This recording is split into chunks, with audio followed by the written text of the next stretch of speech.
Manchester United legend Paul Scholes has cast fresh doubt on a player he once called the future of the club.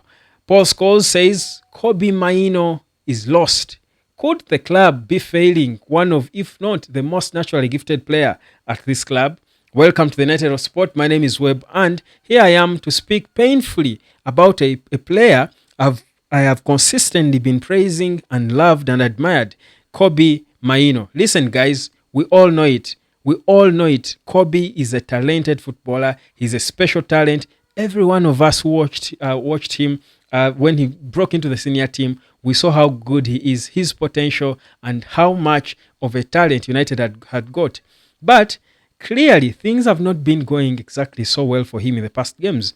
You can attribute that to several reasons. For Paul Scholes, this is what he says about him. He's a great footballer. I think the number 10 suits him, but the false 9 never in a million years. He continues to say that I think Kobbie is lost. He continues to say that he's talked about Declan Rice being lost before. He thinks Mainoo is lost as well. They don't know what to do with him. I don't think we know where to play. He knows where to play on the football pitch because he's been played in one of the number 10 positions. He has been played in the two midfield, which I can probably clearly see doesn't suit him because he isn't a great athlete, and he certainly cannot play as a false 9. I've said it. It's surprising. Should it be surprising? It's perhaps good to see a legend of the club saying the exact things I said long time ago, that Kobbie is a 10, is more suited as a 10, that even when you're still trying to develop him and mold him into whatever you want, do it as a 10. Now, Paul Scholes is saying the same thing. You see, it's there are people who have got issues about Amorim trying out Kobbie Mainoo as a false 9, and I've said it here before that I wouldn't blame the manager because if you're a coach, you know your best talent. Kobbie is one of the best talents at Man United, whether you like it or not. But it's upon you as the coach to figure out where best to use that talent. If you don't, you're failing them and inadvertently yourself. So Kobbie, for me, currently, is perhaps being failed by the failure by the managers to identify a place on the pitch where to use him best and how to use him best. And that's probably because the team is not exactly being built around him. We've said it before. If you've got a special talent like Kobbie, you want to build the team around him.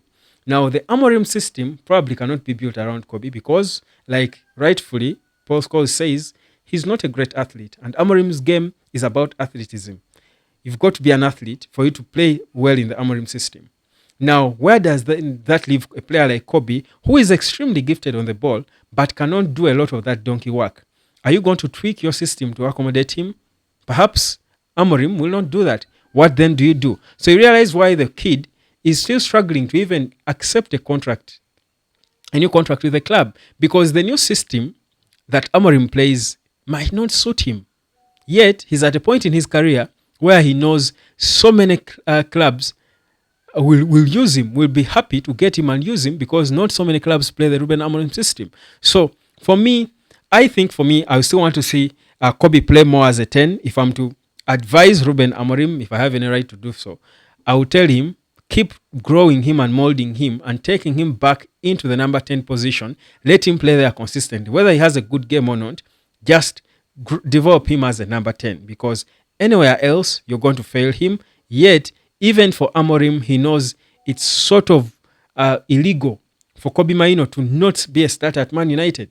It's nearly illegal because that's how talented he is. We all know this. We've seen this. So it's a very interesting state for Ruben Amorim, because again, as a manager, you don't want to fail the most talented players. You saw what he did with Alejandro Garnacho, and for Garnacho, is beginning to look good on him because he's got his pace, he's got that interesting athleticism.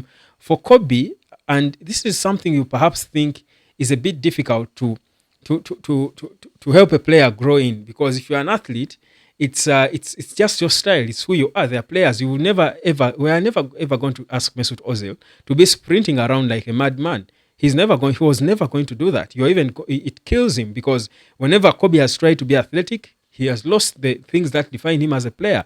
So what then do you do? I'm seeing they're bringing in all these the Harry Maras, the legends there to come in and try and support him. And I'm sure one of the motivations for Amorim to bring in a legendary track and field coach is players like Kobbie, young talents like Kobbie, to help them improve on that weakness they have in terms of being athletic. So it's a very challenging scenario, I think, for the coach, but mostly for the player, because as a player, as Kobbie, a player who was praised every left, right, and center before, if things are falling apart so fast under a new manager, the pressure is on you. You're not sure of yourself. You're young. You're a young kid. You become uncertain about yourself and your abilities. So people might not realize how much Kobbie needs to be protected. He's under a lot of pressure because of what he showed before.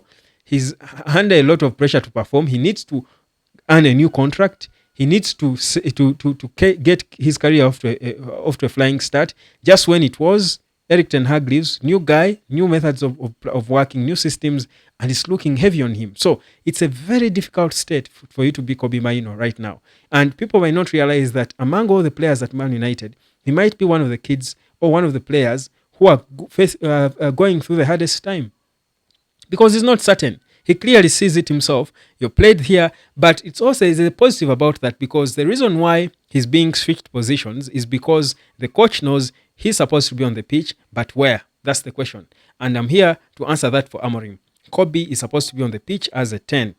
Whether you put Bruno or Ahmad next to him, it's up to you. But Kobbie is supposed to be on the pitch as a 10.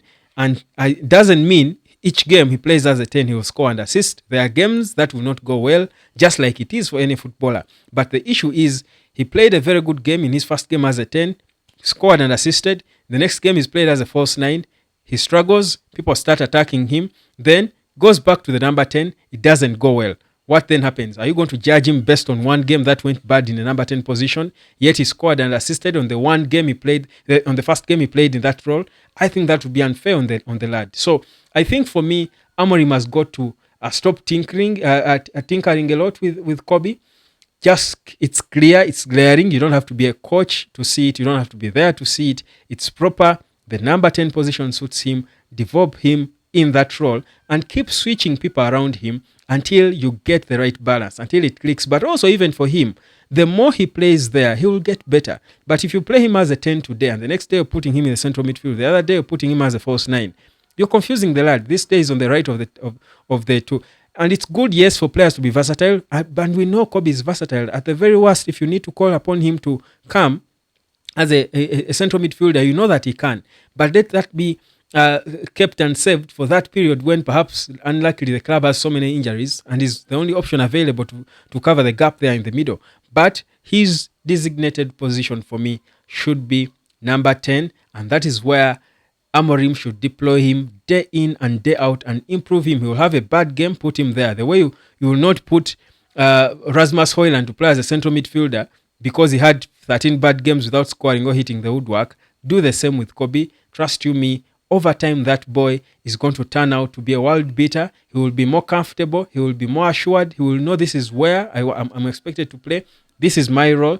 This is my department. He will certainly do everything in his power to improve himself and be better at it. But if legends now are coming out there and calling you out saying the boy is lost, he's 19, guys. He's in the development age.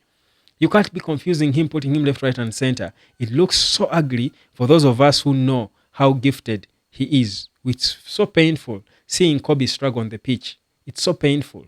So let's hope that Amorim will figure it out. My name is Webb. Like, share, and subscribe. And let me know in your view where you think Kobbie should be played, or do you think he shouldn't even be in the team? Should he be sold in the summer or kept on the bench? Give me your 2 cents about it. Like, share, and subscribe.